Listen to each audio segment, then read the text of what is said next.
ሰላም ጤና ይስጥልኝ ውድ ተመልካች እንዴት ናችሁ? ደህና ናችሁ ወይ? ሁሉ ሰላም ሁሉ መልካም ነው። እንግዲህ ዛሬ ደግሞ ሐረግ ድራማ ክፍል 149ን ይዤላችሁ መጥቻለሁ። ይሄንም ቪዲዮ ላይክ በማድረጋችሁ አበረታቱኝ ማለት ነው። እና ውድ ተመልካች እንግዲህ ወይዘሮ ኤፍራታ ገኒን ለምንድን ነው ሉሊትን እስከ ቤት ድረስ ስትመጣ ዝም ያልሻት? ያንቺ ምክንያት ምንድን ነው?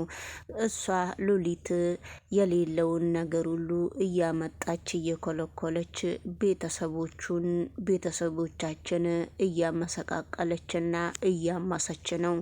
አሁንም አውቃ ነው እንዳበደች መስላ እየመጣችው ለሆነ ነገር ነው እየመጣችው። አንቺ ለምንድን ነው እዚህ ቤት ውስጥ ሉሊትን እያመጣሻት? ብላ ገኒን ኤፍራታ በጣም ስትቆጣት ነበረ። ነገር ግን ታዲያ እኔ ምን አባቴ ላድርግ? መጣች እንግዲህ ወደ ቤት ውስጥ ስትመጣ ሰው መቼም ውጭልኝ አይባልም። ችግሯ እኔ አላቅምና ለማንኛውም አድራ ጠዋት ትሄዳለች። አንቺ አትናደጂና ቁጭ በይ እያለቻት ነውና እንግዲህ እኔ ቁጭ አልልም ኤፍራታ፣ እኔ እኮ ልጅ አንቺ አበለነኝ፣ እኔ እኮ አንድነን እኛ ምንድነው እያረኩሽ? ኤፍራታ ያንቺ ምክንያትስ ምንድነው? ችግርሽስ ምንድነው? ለምንድነው እንደዚህ የምትይኝ? ብላ ሉሊት ኤፍራታን ስትጠይቃት ነበረ። ገኒ ደግሞ በመካከላቸው በጣም እየተጨናነቀች ነው።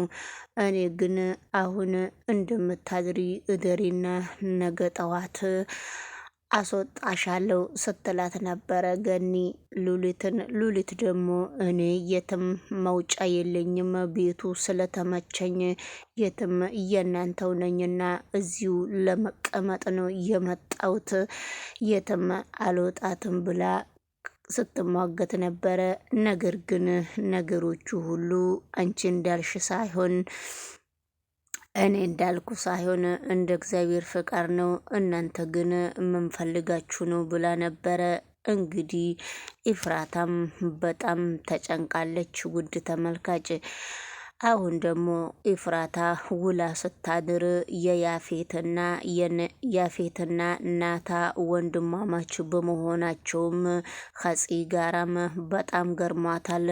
ነገር ግን እናንተ ተቀበሉ እንጂ እኔ ይሄ ነገር ለትልቅ ወንጀል ነው እንጂ በሰላም አይደለም ብላ ለገኒ ስትናገር ነበረ ኤፍራታ።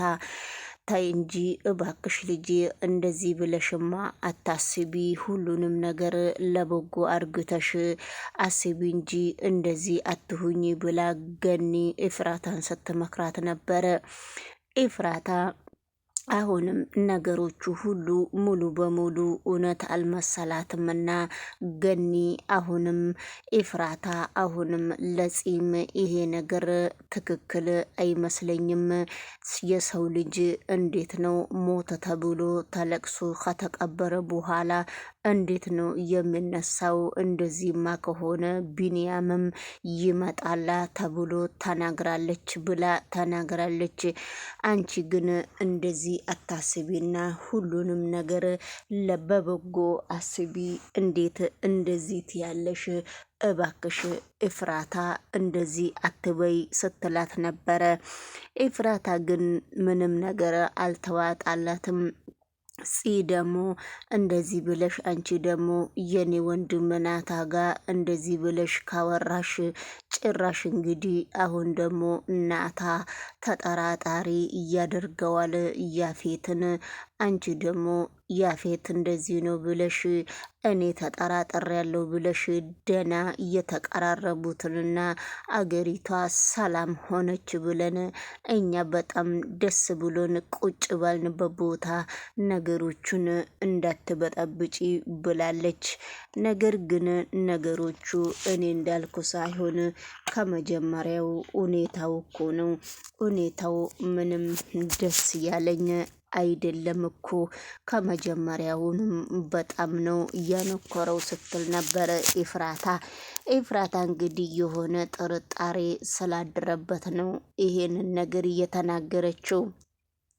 ነገሮቹ በአሁኑ ጊዜ እያስፈራት ነው። ኤፍራታ እንግዲህ አገሩ ሰላም ነው ብላ ወደ ቤቷ ገብታ ከኔናታ ጋራ አንዳንድ ጨዋታ አብረው እየተጫወቱና ተነሽና የኔ ቆንጆ እራት አቅርብልኝ ሲላት ነበረ። እሺ ብላ እራት ስታቀራርብ ነበረ። ነገር ግን የኤፍራታ ወንድምም አቤልም መተው ሉሊት ከዚህ ጋር ያበደች ይመስላል እንጂ ሉሊትን ነገርን ልትለቃቅም ነው የመጣችው። እች ሴትዮ እናንተ እውነት እየመሰላችሁ ነው እንጂ እሷ አላብደችም፣ ጤነኛ ከሆነች ነገር እየለቃቀመች ነው ብሎ ለአቤል ሲነግር ነበረ።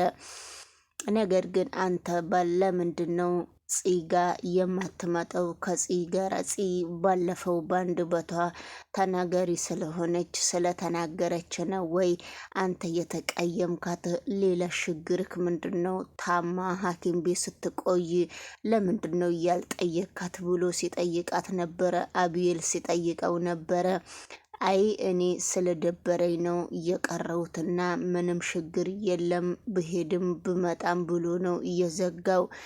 ነገር ግን በአሁኑ ሰዓት ወይዘሮ ሉሊትን በጣም ደግሞ ሲከታተላት አቤል ስትተኛም ፊቷን ሁሉ እየገለጣት እያያት ነው።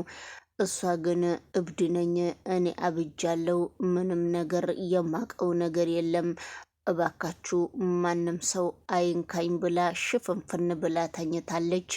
አቤል ግን እየሄደ ቼክ እያረጋት ነው። እሷ ደግሞ ዝም ብላ ላሽ ብላ ለጥ ብላ ተኝታለች።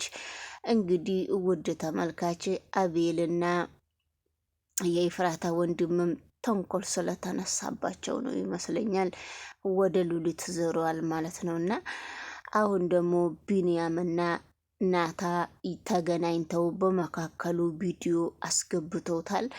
እንግዲህ ናታን በጣም በቢላዋ ወቅቶት መሬት ወርቆ ሄዷል። እንግዲህ ይሄ ቪዲዮ የባለፈው በመካከሉ አግብተው ሊሆን ይችላል።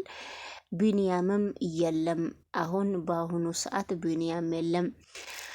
ወደሚቀጥለው ቪዲዮ ደግሞ አብረን ስንሄድ ባለፈው እጮኛዬን ወንድምሽ እጮኛዬ ነው ብላ አስተዋውቅኝ ብላ እነሱ ቤት ስትመላለስ አሁን ደግሞ እሷም እንደታገደች እያስመሰለች የጓደኛዋን እህት እያሳዘዘች እሷም ታግቻለሁ ብላ ፊቷን የሆነ ነገር ተቀብታ ወንድሟ ጋር ስታስመስል ነበረ።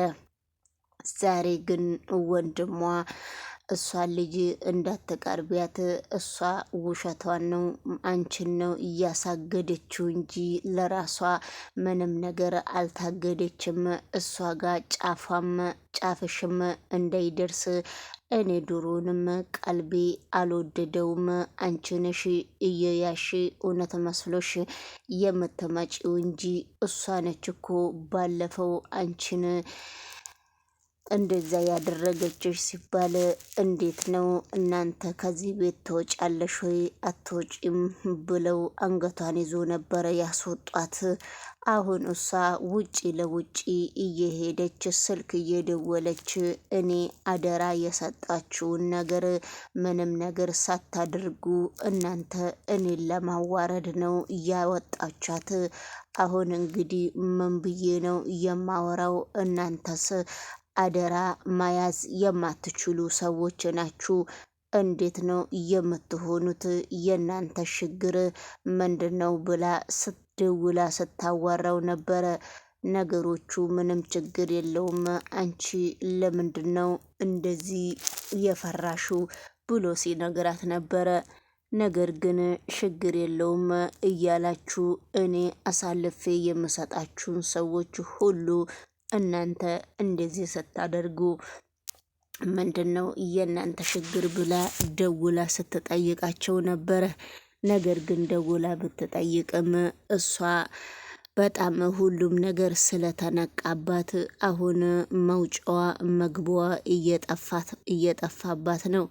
እንግዲህ ሰላም ጤና ይስጥልኝ ውድ ተመልካች፣ ሐረግ ድራማ በአዲስ ቪዲዮ እንግዲህ በድጋሚ መጥቷልና እኛም እንሰራበታለን። እናንተም ላይክ አታረጉም፣ ቪዲዮም ፖስት አላቆምንም። እንግዲህ መፋጃትና መባላት ነውና ላይክና ሰብስክራይብ አድርጉ። ቢያንስ ዩቱብ እንኳን ሼር ቢያረግልን ጥሩ ነበረ። ሰውም ዩቱብም አንድ ላይ ሲዘጋ ይደብራል ማለት ነውና ሁላችሁንም ወዳችኋለሁ፣ አከብራችኋለሁ። ሁላችሁም ሰላም ለሀገራችን፣ ሀገራችን ኢትዮጵያ የታመመውም የሚድንበት ደግነቱን የሚያሳይ የኢትዮጵያ ሕዝቦች እንግዲህ ላይክ